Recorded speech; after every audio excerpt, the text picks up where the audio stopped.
Roger Edith. Apart from that, what's the Valentina perhaps? Valentina banned Oh, out. they banned them. Banned They out themselves, but I think yeah, Roger just makes a lot of sense. And they banned out the Minotaur as well. Oh, there it is, Okay. Roger.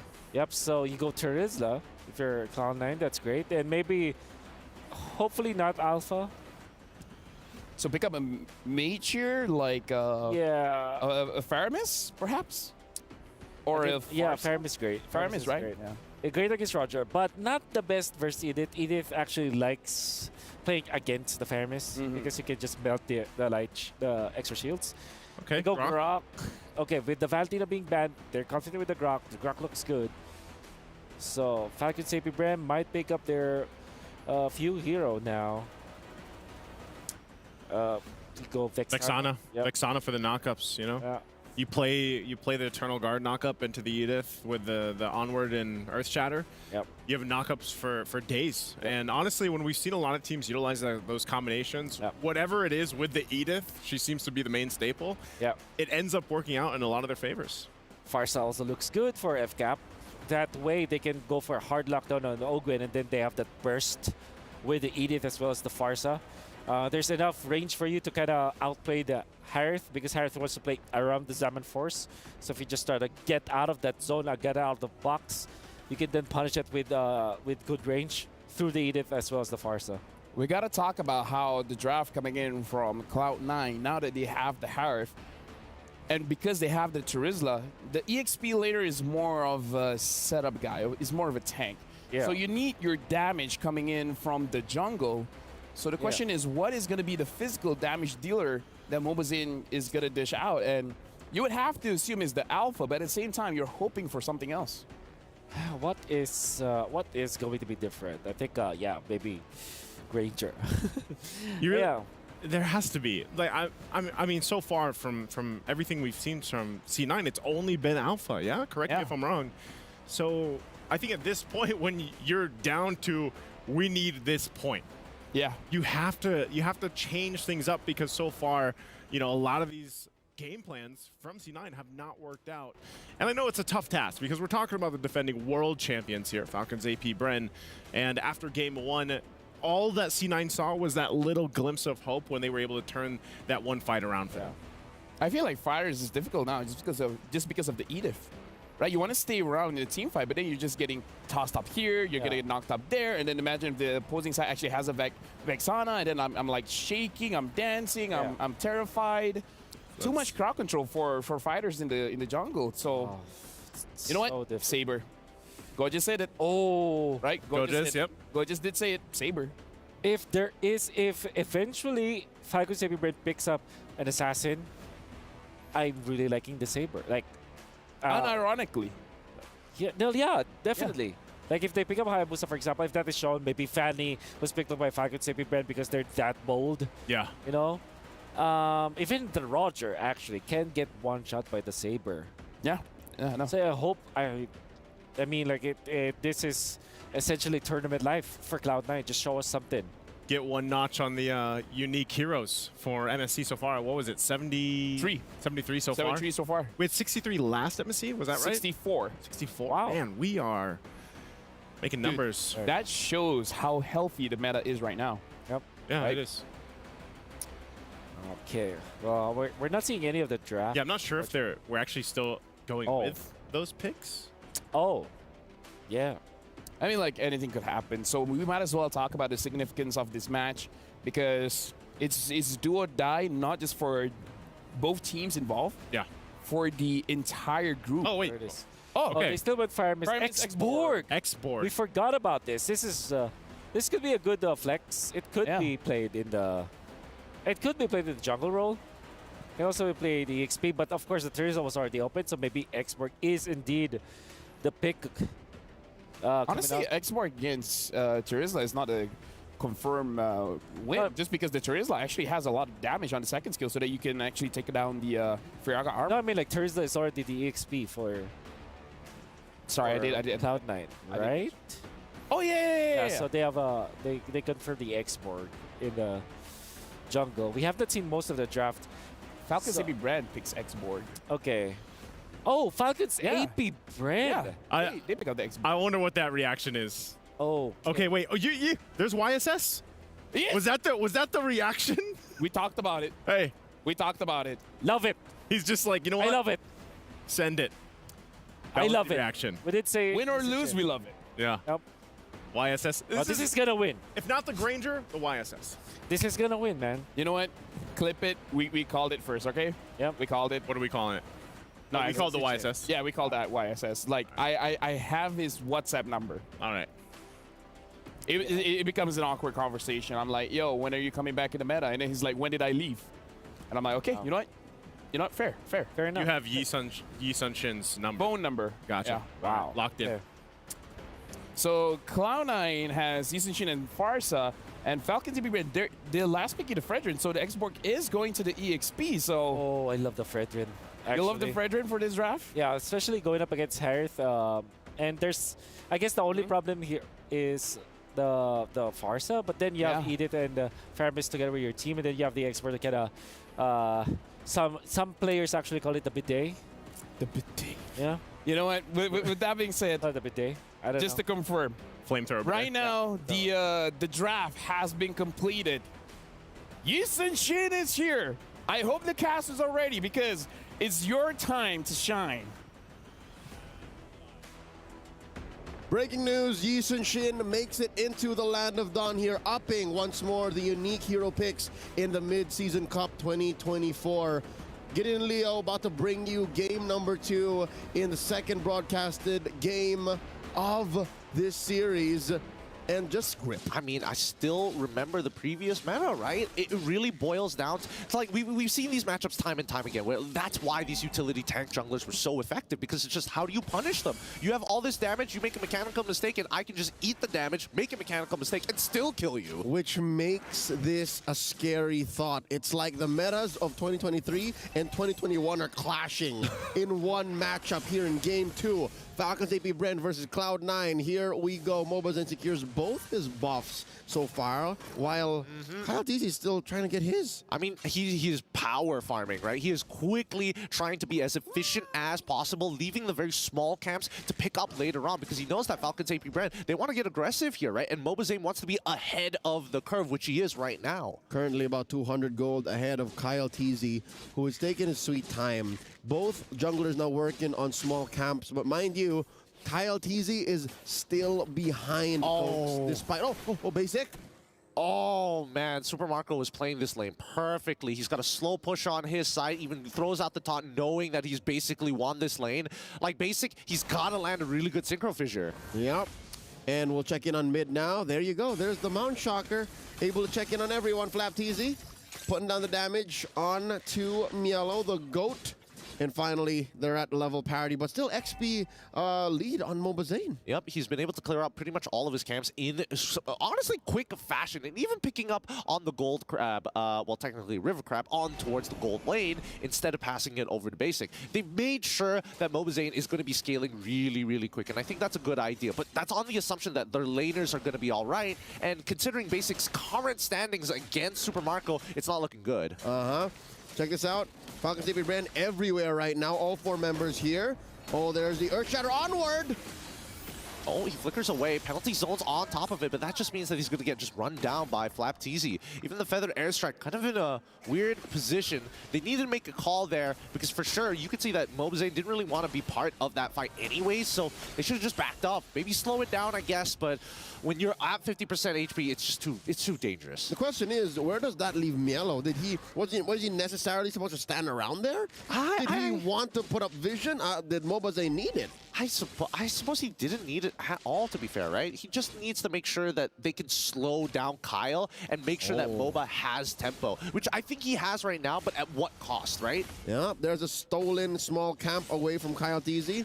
And they do win the Little Wanderer, so that's extra vision, extra mana, extra move speed alongside the river to continue Mobazane's power farming, which is now put him in range of, I'd say, maybe 300, 400 gold away from a War Axe. Yep, and he's picking up like farm from the mid lane too. Like they are supercharging him right now. They are injecting him with as much gold as possible to get him to where he needs to be as soon as possible. And I think that even so, right, Mielo has taken too much damage. Now, the only way you can really get that big surge of gold is when you start invading your opponent and steal away their resources. And yes, Mobazane does have tempo on Falcon's APBREN for now, but the side lanes cannot back him up on the invade. Nope, he's on his own.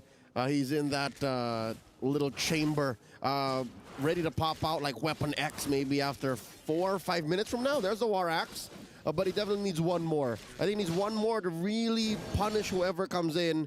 And there's the Mountain Shocker checking in. How's everybody? Where y'all at? Okay, I can take this purple and then maybe contest, but knowing what Cloud9 is going through right now, what they have on the board, I don't think they'll even fight for the second turtle. Yeah. I like the way that Falcon's APBREN are dealing with Mountain Shocker, right? Because, oh, wait, hold on. Simon Force has already been popped. It's 2v1 up on that top side of basic. He's trying to get on out of there, but he's getting a little low. Ogren, again, plays it really well, but here comes the cavalry here as Mark QT is able to find the trade back. Super Marco, honestly, kind of beating out his friend just to get a free kill. Yeah. Still, I think that's a win for Falcon's APBREN. Oh, no, Super Marco! Taken down, and down bottom, the trade. Yep, we're seeing trades all across the board here. I was about to say hold your breath because Mobazane and the rest of the gang are coming up to that top side, but they will get that tier 1. And in the meantime, Kyle gonna quickly run up and hopefully save this tower. Nope. Unless Kaltizi coming through, looking for the charge. Uh-oh. There's the stun. Fuse in trouble. All right, gets away from the Appraiser's Wrath at the very least. Mobazane still alive. Mountain Chakra to reconfirm positions in view. He cannot let go of the left stick. Mobazane now in some trouble as, oh, like it pounces as well. Super Marco finds it. Great microwing from Falcon's APBREN. Whole world maybe 2 or 3 seconds away from a response. He does not have the wild charge, so not much he could have done to save his jungler. Now it's Kyle Deezy's turn to dig into Mobazane's farm as there's a turtle spawning in about a minute. This puts Falcon's APBREN up by about 1,000 gold. That's what happens when you shut down Mobazane's power farming. The fact that he hasn't been on the map for like 20, 30 seconds means that the lead for Falcon's APBREN will slowly balloon up, close the gap, even push him further. I mean, let's think of it this way, right? It's like music. He's 2 steps ahead, but now FCAP, wait, hold on. Full world, no, still gets it. I mean, Mobazane is still making sure that he is still on top of that retry. He is a full level ahead and make sure he says, hey, get out of my jungle. This is my property. But as I was saying, it's all about that tempo, right? C9, we're 2 steps ahead, and then with that 1 kill on Mobazane, they fall back 1. Here's another Mountain Shocker. Checking in on positioning. Wild charge! It hits on towards Ogren's side. Earthshatter doesn't connect as well as Basic leaps past him, but away from the Salmon Force. The key doesn't slow Ogwen down. They do lose that tier 1 regardless, but even so, at the very least, they don't give another kill over. All right, FCAP on the defense up top. Oh, so Marco, interesting, turned into the Lycan. Didn't think he wanted to pounce there, but I also think that Super Marco wasn't expecting that many people to show up. All right, for the first time in this 6.5-minute game, looks like Cloud9 are looking to ready themselves up for a turtle fight. Unless they want to pick off first in mid, Ogren walks into a bush. Yeah, Cole's got to get out of there. Flapteezy has been having the time of his life with Mielo, really abusing him there. Oh man, he's getting, as soon as that heat gauge is maxed out, he is getting chunked out. But the real question is who is going to get this turtle. Mobazane doesn't have to contest for this, but then again, there's nothing in his jungle to farm. He could try, but he's walking away, wants to be able to create some distance here as Falcons now going to put their attention towards the top side of the map. Oh no, Mielo's in trouble. Earthshatter. Yep, and even the Appraiser's Wrath coming out. Penalty zone as well. I would say that recalling at this point of time is worse than dying. You just lose so much more, right? Last Insanity gonna come out from Flapteezy. He's totally fine. They're fine. Forcing out a DPZ from Mielo. At least he didn't have to use his flicker. So a defensive rotation from Cloud9 right now. Whole world gets Gogwin. Oh, okay. I mean, I wasn't expecting that to happen. Cold World committing a lot of his spells onto the Edith, who hasn't gotten out, and better yet, very good from Ogwen's side, not losing his cool. He just didn't even bother to flicker. Just, oh, Primal Wrath, get out of there, stretch my hands, do some cardio, get back to what we're good at. You mentioned cardio. I think there's a lot of cardio happening right now, meaning a lot of movements with really no violence, right? No payoff. Again, sending him home is the best case scenario. And so far, Falcons APBREN, despite there being more of a basic, forcing out a last insanity from Flap. Oh, they could have punished there, but luckily Flap preemptively going for the flicker, knowing that he's in range of the Feather Airstrike. Is Kyle looking for an opportunity to punish Basic. The Appraiser's Wrath is good, but Super Marco does not want to dive in just yet. Mark QT holding the nuclear option at bay. Again, cardio. They're just jogging around each other, moving around, playing footsies, forcing out a response from Ogwin. The flicker already spent out. Lord coming up in 30 seconds. To be fair, even if Falcons APBREN are looking at a 2,000 gold lead here, and again, the map looking mighty red. So far, they can make their way towards any objectives that they want without much of a punish from Cloud9. I think this Lord is contestable. It's definitely contestable, right? Let's just compare the stats ups right now. 2 towers to 2 towers, 3 turtles to 0, and I think that's the only real difference that these two teams have in terms of economy. Yeah, it's just 3 turtles. The farm is on the right places for Falcons APBREN. Marco had a basic, few ahead of Marcuity, and that's all you need really, because Kyle's playing a very different game now than he was in game 1. Yeah, and I think the next problem is about to occur. Like, Flap TZ is going to be an issue here, and they're going to have to, like, trade a resource, and I'm thinking that maybe it's going to be that Feather Airstrike. But they need that Feather Airstrike for later down the line when they have to deal with that Netherrealm, right? So this is a 2-layered problem. As now we get into the fight, Ogwin, you forced to use the Primal Wrap very early. Xamarin Force coming out basic a little early here, but Kyle, great game sense, locks him down, forces the Purify, instantly takes him out with the Primal Wrap. Nicely done as they get on out of there. Sorry, the Appraiser's Wrath. As we see FlapTZ trying to get on out of there. Nah, Few, as much as he wants to save his boy, the Netherrealm only has so much HP, but they do push C9 away from the Lord. There's that signature clean Filipino play style. We get a trade, we get the Lord, we walk out, we don't force anything else. Falcons APBREN pushing the envelope, even taking a mid lane tier 1. Now again, a check-in on the farm here. Now even Flap is way ahead of Mielo. So again, can confirm the goal is where it needs to be. Yeah, kind of interesting build coming in from Mark QT. Opts to go for the Genius Wand, right? Genius Wand on top of Sork Shoes, and then goes for the Bloodwings. We haven't seen Genius Wand in a while. Is it necessary in this case? I feel like maybe in the earlier stages of the game, he is 1-0-1. I don't blame him, but I do think that maybe even a Lightning Truncheon might have done him a little justice, but now this is what we were expecting to see. Falcons APBREN now becoming the hydraulic press, slowly putting the pressure on C9. Yep, the vice grip on these resources that's going to close the gap between Mobazane and Kyle TZ. And now, checking in. All right, I think Mobazane found out what he already knew anyways. Like, he just saw the rotation from Falcons APBREN, so I think there's a part of him that's using that to clear the waves. So is this Feathered Airstrike. Yep, I mean, it's a good way to do it, right? Keep as many of your structures alive as possible. Do not give Falcons APBREN more control over this map, as the tier 2s are going to get knocked. And I mean, as long as they have a couple still standing, as long as they have their inhibitors, it's not the worst thing in the world, right? It's only 11 minutes into the game. It's not over just yet. With 4K ahead, especially with Cloud9 having a core in the jungle, a true core, who hasn't really died as much. Again, one death on Mobazane isn't the end of the world, but now, the concealed play from Ogwin. Could this be a potential flicker here? The Earth Shatter's already out, but they want to zone them away. Mountain Shocker revealing all their positions, but they're going to use the Feather Airstrike off of cooldown to clear the wave once more. It's the same combo again, the Feather Shocker between Mark Cutie and Mobazane to clear the waves. And look at this! Cold World from the back! Oh, penalty zone as well onto Ogwin's side, but here comes Kyle, as well as FlapTZ to zone away the back line to isolate their targets as Basic left all by himself, forced to dash back out of the situation. That was a genius move, well orchestrated by the roamer of Cloud9. But again, it just led to, oh, Super Marco coming for the chase! He finds one here. And a fun fact while we're at it, that Yishin Shin was last picked by Sans during MSC 2022 when he was still playing as a jungler. See, it's been that long. It's been that long. MSC 2022 held in Kuala Lumpur, Malaysia, in the Maya Tech Studios. That was a long time ago. Very long time ago. Actually, the debut, Naisu's very first international, as a matter of fact. Kind of funny if you think about it, right? 8 more seconds. Reminisce on that, Joseph. Mr. Rezebek, the building. Now, 3 more seconds until the Lord actually spawns here. And once it's up, I think that C9 really have to make some decisions, because unfortunately, this is going to be empowered, and it's going to have that ramming capability, which is great for taking down inhibitors. If they don't contest this, if Falcons APBREN walk away with this, best believe mid lane tier 2's gone, no. maybe even an inhibitor. Cold looking for an angle. Few Ogwin and Flap coming in. The secure by Kyle TZ, forcing Basic to drop the Z-Force. Yep, and Mielo has to use the penalty zone defensively here as the Mountain Shocker finally comes out. All of this because they saw Mar QT show up on the top side of the map, and Falcons APBREN just blitz the Lord.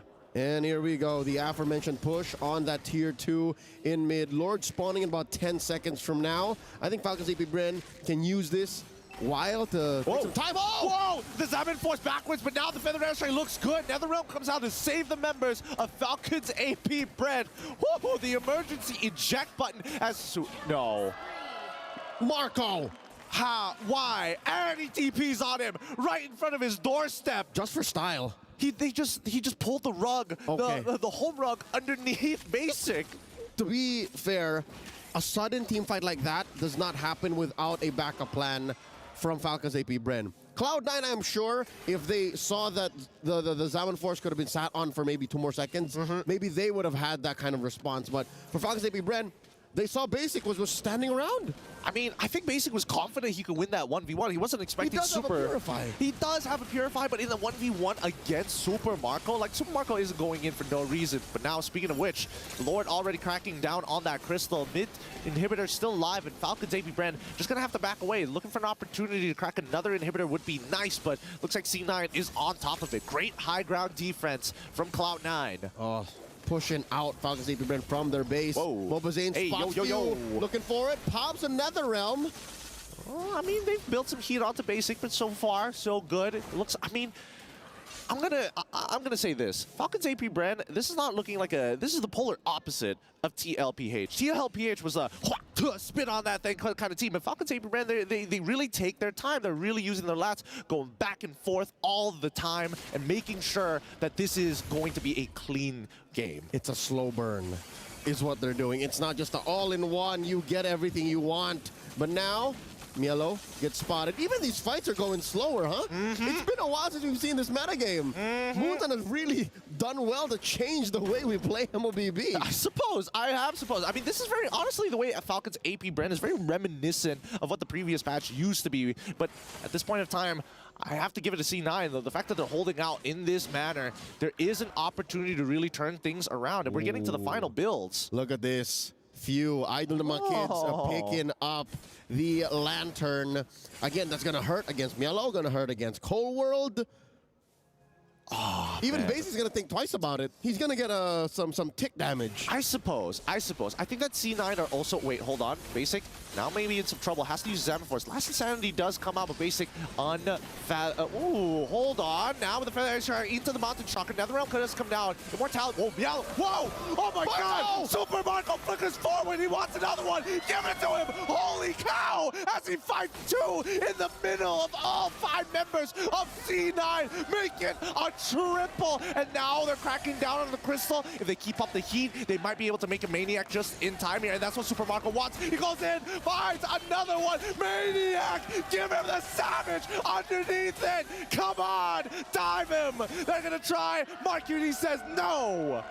The bees in Saudi go wild as you can hear them chant APBREN as the defending champions of the world sweep Cloud9. Oh my goodness, Super Marco, after game 1, he's like, I didn't get to play the game. Kyle had all the fun. Let me.